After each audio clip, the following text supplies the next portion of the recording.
Sea of Thieves, you just need to stop freaking talking about PlayStation 5 because every time you talk about it, it just gets worse. Hey, what is up, everyone? In this video, I want to talk about a new blog post that just came out from Sea of Thieves, talking about more little details about the PlayStation 5 and how it's all going to work. And honestly, it's pretty BS. Let's get into it. So there's two real big things that came across to me that I really don't like. So first, Sea of Thieves announced that PlayStation cosmetics that are exclusive to PlayStation will not even be equipable or viewable on other platforms. So if you're on Xbox or Steam and you already bought the pre-order for the PlayStation 5 and stuff, you won't even be able to use those cosmetics on your primary account. That is some BS. Going even further, they're now making it so that, say, like the Duke chipset will not even be able to be used or viewable on the PlayStation 5. So if you already earned that and you want to go to your PlayStation and you want to use that chipset, you can't even use it.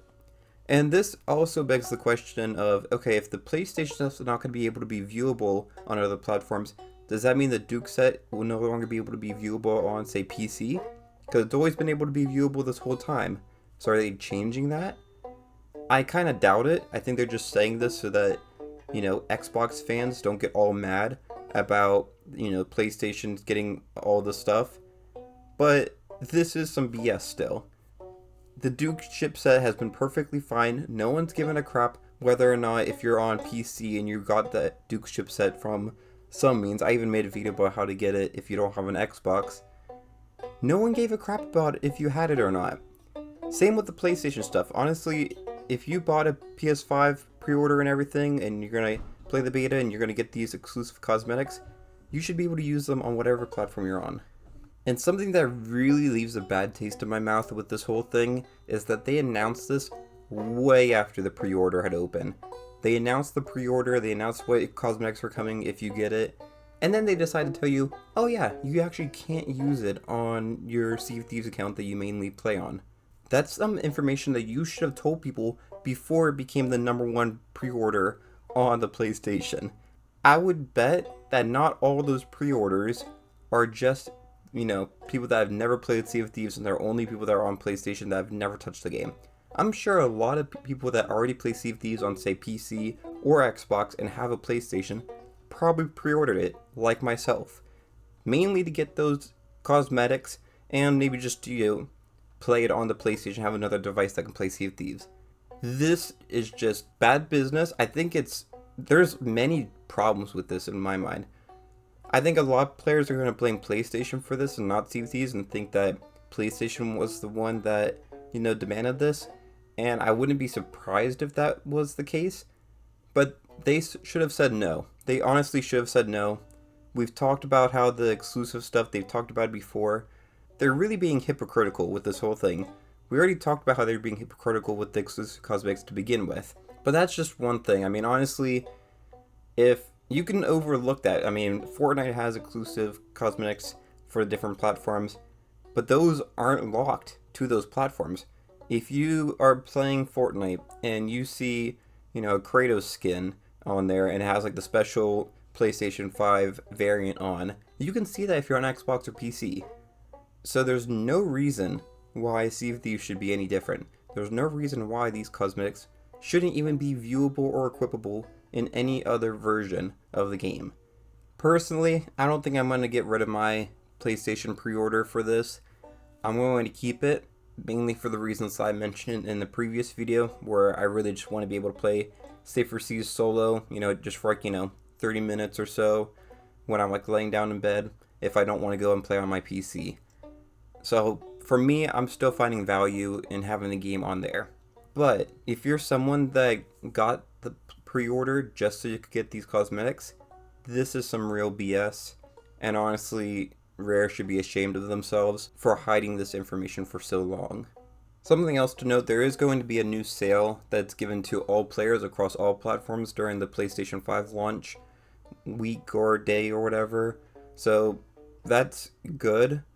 It doesn't, fix anything that was before, but at least everyone's going to be getting a cosmetic during this PlayStation 5 launch. It's not just going to be exclusive locked to different platforms now or whatever.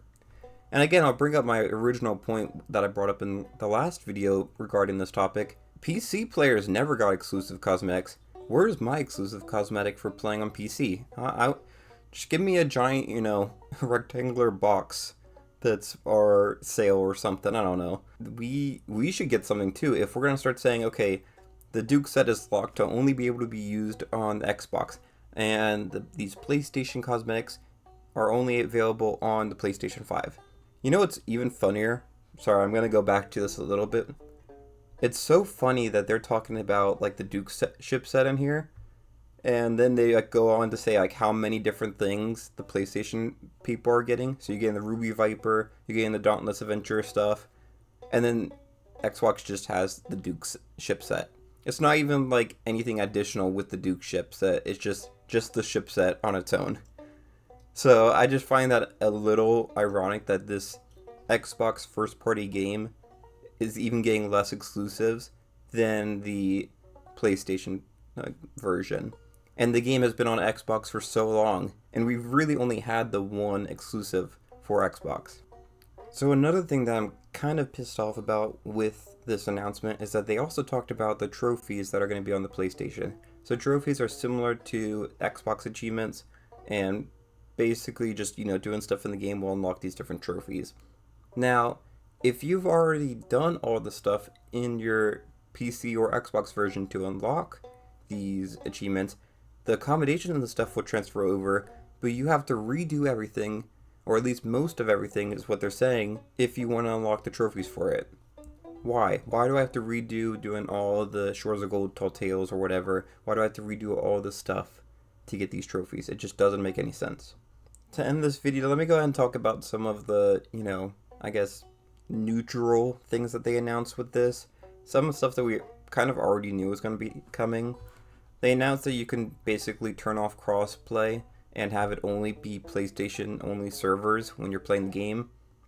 I'm not the biggest fan of that. I would understand if they did something where it's like console only and maybe not have PC, because the keyboard and mouse advantage that players on PC have can be a big difference. Personally, I don't find that big of a difference with it because I've been playing on controller on PC for most of the time that I've played Sea of Thieves, but I can see why players might not want to do that. But to have it to be PlayStation only servers is just like, it really goes against the whole thing of, hey, we're all together now.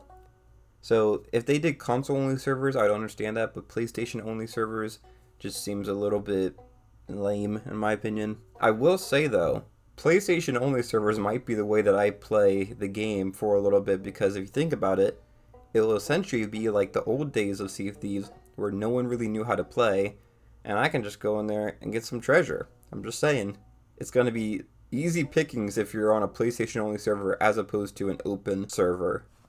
The other thing that I think is interesting, and I guess this isn't as neutral of an opinion, if you're playing on a regular Xbox controller, you are now going to be playing the game in its worst form. Another weird thing with this being an Xbox first party game, I'm going to keep saying that because people in the comments on my last video could not understand that point, that this is an Xbox first party game. It should be getting the first party treatment, not, third party treatment, or even, really it feels like a fourth party treatment if that even is a thing. You might be wondering, why am I saying this? So, y'all know I love my Xbox Elite controller. I think that's still the best way to play the game. It's my favorite way to play the game. I even made a video about how to do the best setup for the controller to play Sea of Thieves, and I'll link that if you want to watch it. But the issue is, if you're on the regular version of the Xbox controller, you don't have the features that I'm talking about with that Elite controller. Now they talked about what the Dualsense controller is going to be. So if you take what we're about to talk about with the Dualsense controller compared to the Xbox Elite controller and keyboard and mouse, the regular Xbox controller is really the worst version to play the game. So what is the PlayStation 5 Dualsense controller getting? They're going to have haptics, which, we kind of expected. So it says, Sea of Thieves uses the haptic feedback technology within the Dualsense controller to enhance the experience of movement and interacting with the world. I think they could pull this off really well. I don't know how much time they spent doing the stuff in it, but there's so many things that are in Sea of Thieves that would do really well with the haptic feedback that is inside the DualSense controller. I'm thinking of stuff like, say, the Trident, when you're charging that up and being able to feel that with the haptics. I think that would be really cool. There's so many things that, even just like hitting your sword and maybe feeling like the blade hitting something, being able to feel that. There's so many possibilities with this haptic stuff that I think Xbox really needs a new basic default controller with these features to compete with PlayStation. Because it's sad that the PlayStation version of an Xbox first party game is going to have better features than the Xbox version, just because of how much better some of the features are in the DualSense controller. And I still love the Xbox controller more. I like the layout of it way better and the feel of it much better. But the DualSense controller, without question, has some really cool features with the haptics, and what we're going to talk about next with the adaptive triggers. So they say that in Sea of Thieves, using the adaptive triggers with the DualSense controller, it will heighten gunplay and allow players to feel each pull of the trigger. So that'll be really cool. I wonder if they'll do anything with that Trident that I talked about before. There's a lot of cool stuff that you can do with the adaptive triggers as well. The final thing is really kind of just a, kind of statement, but they talk about the built-in microphone and speaker. So Sea of Thieves will use the built-in microphone so players can chat with their friends without the need for a connected headset.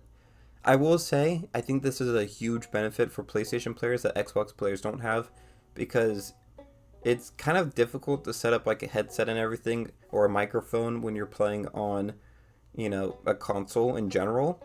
I don't really have that problem because I'm on PC, so I have the mic and everything all set up. But I do know the pains that people have when I used to play on an Xbox. So being able to, if you're just playing the game and you don't have your headset on, you're just playing with the TV speaker, and then you run into someone in the game and you can just click that button and you automatically have the microphone ready to go, is a huge win, I think. So the PlayStation is getting a lot of nice features, and I'm happy that we're getting like the DualSense controller stuff happening.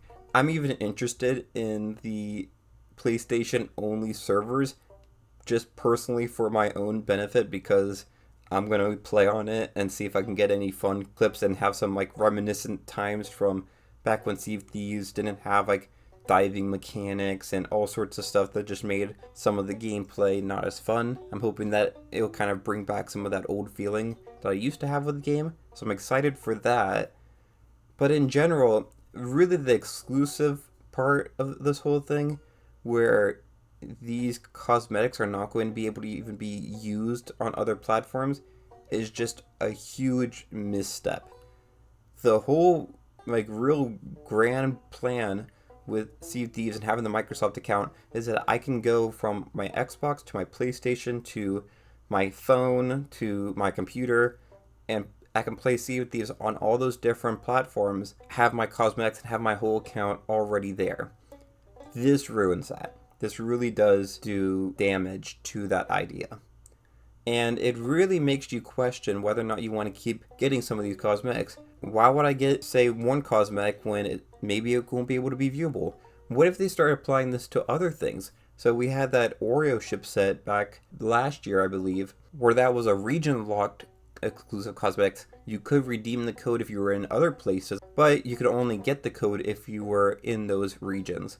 What if they start making it that if you play Sea of Thieves, you can only see cosmetics that are available in your region? That would really suck too. Because here's what's going to happen, right? Now, they haven't confirmed this, but if we base this off other games that have similar things, I believe Rocket League used to do this. I don't know if they still do it, but they would just show up as a default item. So let's say you have an exclusive sale, or like the Dauntless sale that the PlayStation folks are about to get with the beta next week or 2 weeks from now. That would just show up as a default sale to everyone else. So what's even the point of using it if when you play, you can't even show that you have it? Like, it doesn't make sense. It's really some BS. There's potential that maybe you can see it on other platforms, but from what they've alluded to and the way that other games have done similar things, it kind of sounds like you won't be able to see or equip it.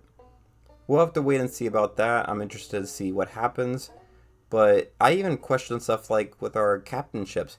If you have exclusive cosmetics on a captain ship, does that mean you can't use that captain ship when you're on another platform? There's so many weird questions, and this whole article that they put out was supposed to answer these questions, but they don't. They just make more questions and make more people angry about what they're doing. But I think I've talked long enough about this whole thing. I really just wanted to get my thoughts out there because I saw this pop up when I was getting ready this morning, and I was just like, I need to make a video on it immediately because this is some BS.